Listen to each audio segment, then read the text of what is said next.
So in today's episode, there are few things which are very unique and somewhat different from the regular podcast.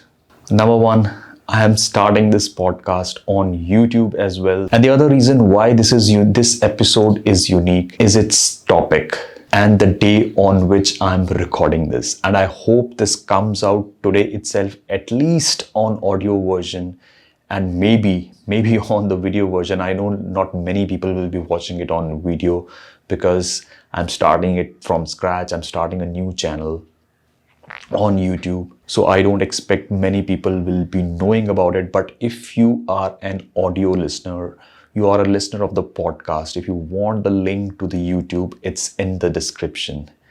And today's topic is about being romantic. And today is the 14th Feb, Valentine's Day, and I thought I should discuss this topic with all of you, at least discuss my thoughts on this topic. As we go through different phases of life, we come across, or maybe we as an individual might have gone through, where a lot of people might have said that, okay, maybe you are not romantic.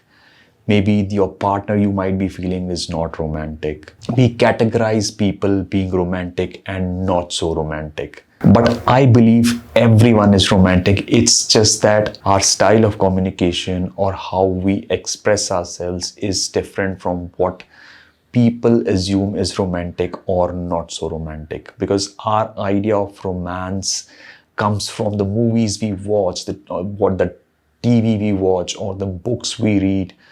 That defines how a person should be romantic. And yes, a lot of people won't fall into the category of so-called being romantic, what movies have taught us or the books have taught us.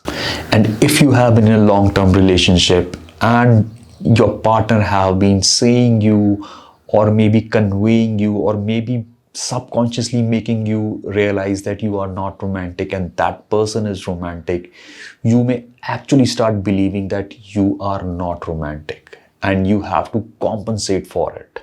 Maybe you should try to be romantic. And this idea is what is causing a problem in your life. And this is the idea which you shouldn't believe in.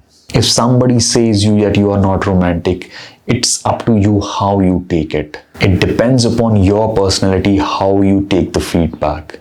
A lot of people might go into a shell, or they actually start believing that they are somewhat inferior to the other people just because they are not romantic as they are supposed to be, as what people expect from them. But that's not the right way to approach the things. First of all, whether it's you or your partner, you shouldn't be saying or may not be conveying or should not be conveying indirectly or directly that you or your partner is not romantic. Some people get so tied up to the idea of romance that they just can't see somebody else's version of romance. I may not be the person who would bring flowers for my girlfriend or for my wife. I may not be the person who would believe in candlelight dinners. But I might have some different idea about what romance is. But if you don't do those typical things, if you don't celebrate Valentine's Day, if you don't bring flowers, you might be considered that you are not romantic. But I think you shouldn't feel it that way, and nobody should make you feel that way. The idea of being in love, being in romance, being in companionship is all about understanding each other's love language, understanding what romance is for my partner, what is romance for me. It's not about idea of matching to the standards of a so-called romance or the cliched way of romance. And if you start following a blueprint of a romance, of somebody else's version of romance, you will be in a trap. You will never be a sufficient person. You will never be able to match the standards set by somebody else. The idea of romance, the idea of love is all about understanding each other's language, understanding each other's needs, understanding the style of each other.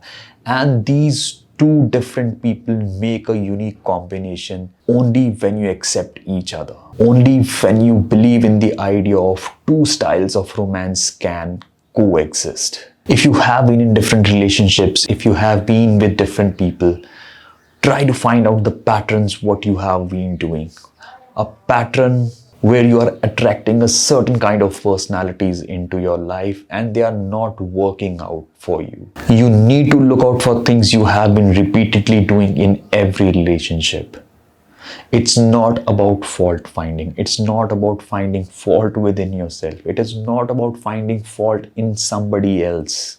It's all about understanding how we end up at the same place or with same kind of people, which is not working for you, which is not working for the other person. Once you start identifying patterns, whether it's in a love relationship or in any relationship, if you know your patterns, if you know your choices, if you are aware about your choices, how you make certain selections, how you end up with, even with business partnerships, how you make friendships, you need to identify patterns. Once you are aware of those patterns, you will start making better choices because you will understand what kind of choice you are about to make, and that will help you to make better choices. If you always end up with people who tell you directly or indirectly or make you feel that you are not romantic, you need to see why you end up with certain kind of people. It's not about you not being romantic. It's that you end up with people whose idea of love, whose idea of romance is very different from the idea what you have in your mind. It's unfair to you, it's unfair to the other person. I'm not saying that two different people cannot be together. I'm saying two different people can be together. They can be happy with each other only if they understand that yes, we two are different people. We see things differently, but we can coexist if we understand that. I will not categorize it as toxic or not toxic, but if you are being repeatedly told that you are not being romantic, or you are not that romantic, or you are not as romantic as I am, then you really need to rethink. The person who is making you feel that way needs to rethink. You will not be happy in the long run. Your partner will not be happy in the long run. And if any of you is not happy, you will not be happy as a couple in the long run. So everyone is romantic. It's just that we all have a different idea of romance. And if you want to be on the safe side, be with the person who believes in your idea of romance, or somebody who has the same idea of a romance.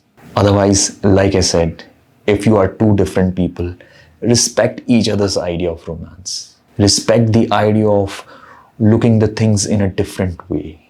That includes romance and love. I hope this was useful. I'll see you in the next one.